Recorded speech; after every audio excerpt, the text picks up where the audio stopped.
I love the nostalgia as much as I love the car itself. My father owned a couple of GTIs when I was a small child. My very first car was a Mk2 Golf. It harks back to my childhood, but it's also a very usable car.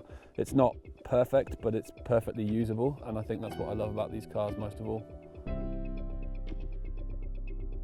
My name is Andrew Tucker, and I drive a 1990 Golf GTI 16 valve Mark II. My early childhood memories of my father's cars were focused around Golf GTIs, and I remember distinctly as a young child thinking that one day I was going to save up and buy my own. This is the second GTI that I've owned. Sadly, my first one was the victim of fire attack, and I lost it to the insurance companies. This one was, after about 3 years of searching, picked it up from a collector in Cornwall in 2012. Yeah, it took a good 2 to 3 years to find it after the first one was sadly condemned to the scrap heap.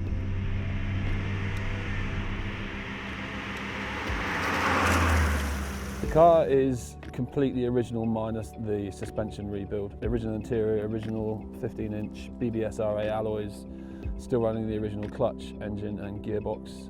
So it's the 1800 16-valve engine pushing out 139 horsepower there or thereabouts. But everything you see on the car is original as it came out of the factory.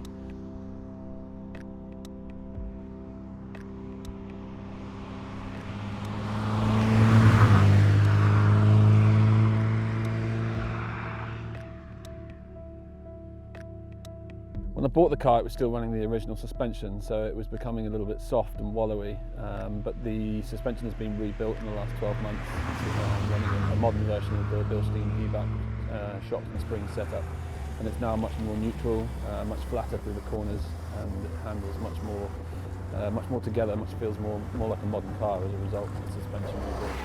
Part of the beauty of this car is it's been preserved, not modified. The common problem with these is the solid steel fuel injector lines often corrode, so I'm actually in the process of having the fuel lines rebuilt to original manufacturer standard. But really, I see my duty with this car is just to preserve it, not really to modify or alter it in any way. But most of it's running as it should be, to be honest, so it's really just about keeping it tidy.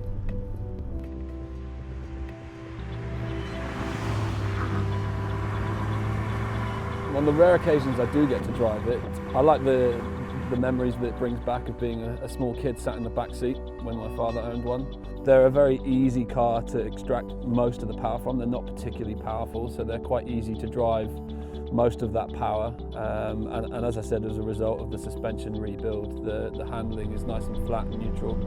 It's a very easy car to drive somewhat close to the limit without scaring yourself. It's just a fun car to spend time in.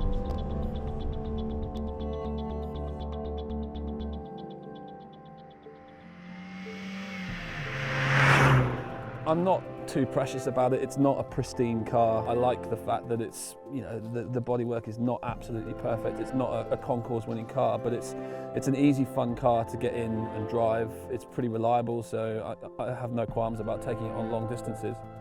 So it gives me a sort of sense of confidence driving it, that it's going to last the journey. It doesn't take too much to keep it on the road. It's pretty low maintenance. So I like the fact that it's a really usable classic as opposed to a show pony. It sort of reminds me back of my childhood, and I hope to keep it in this condition and hand on to my son when he's my age.